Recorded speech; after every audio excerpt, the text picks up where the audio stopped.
NCERT Exemplar Solutions, Class 10, Maths, Chapter 7, Exercise 7.1, Question number 12.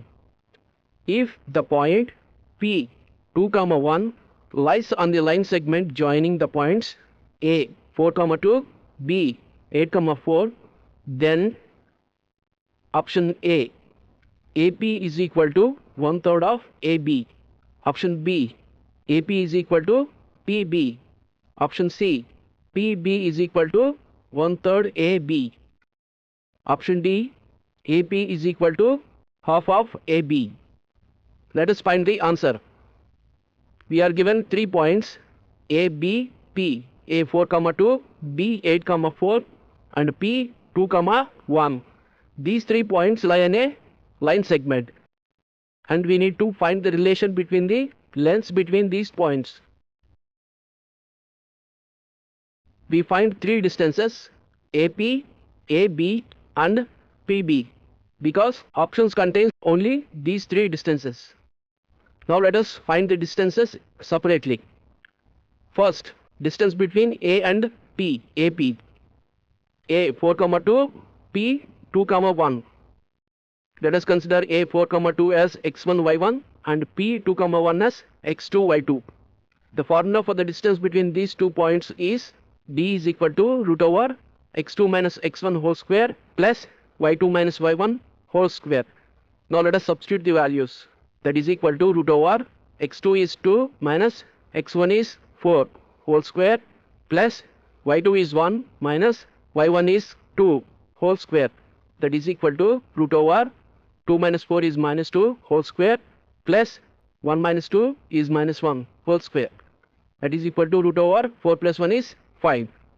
Therefore, the distance AP is root over 5 units. Now let us find the distance between the points A and B. Let us consider A 4, 2 as x1, y1 and B 8, 4 as x2, y2.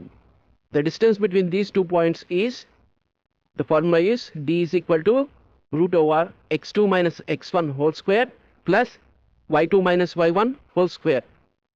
Now let us substitute the values. That is equal to root over x2 is 8 minus x1 is 4 whole square plus y2 is 4 minus y1 is 2 whole square. That is equal to root over 8 minus 4 is 4 square plus 4 minus 2 is 2 square. That is equal to root over 4 square is 16 plus 2 square is 4. Root over 20. 20 can be written as 4 times 5. Let us bring 2 out of the root. 2 times root 5.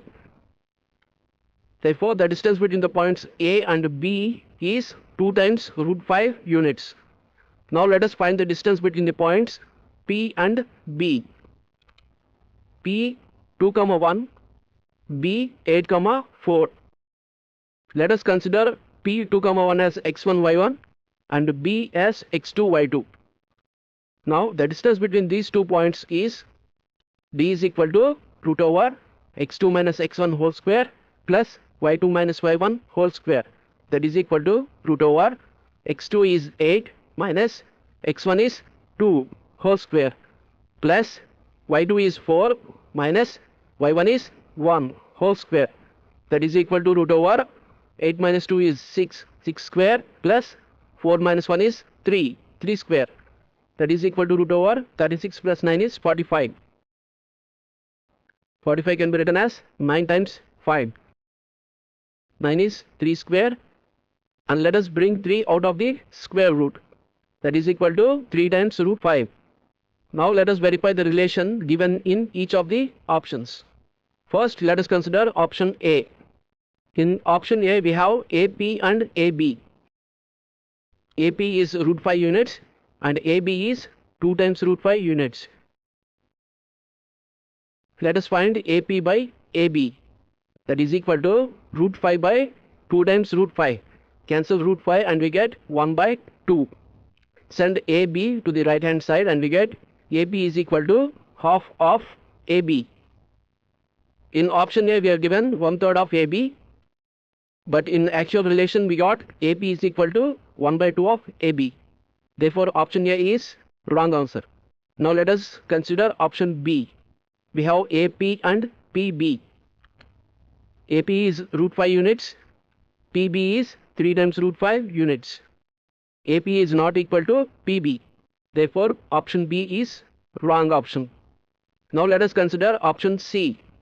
In option C, we have PB, which is 3 times root 5 units, and AB, which is 2 times root 5 units. Now let us find PB by AB, that is equal to 3 times root 5 by 2 times root 5, which is equal to 3 by 2. That implies PB is equal to 3 by 2 of AB. The relation given in option C is not correct. Therefore, option C is wrong option. Now let us consider option B. We have AP, which is root 5 units, and AB, which is 2 times root 5 units. Now let us find AP by AB. That is equal to AP is root 5 divided by AB is 2 times root 5. That is equal to 1 by 2. That implies AP is equal to 1 by 2 of AB. Therefore, option D is the right answer.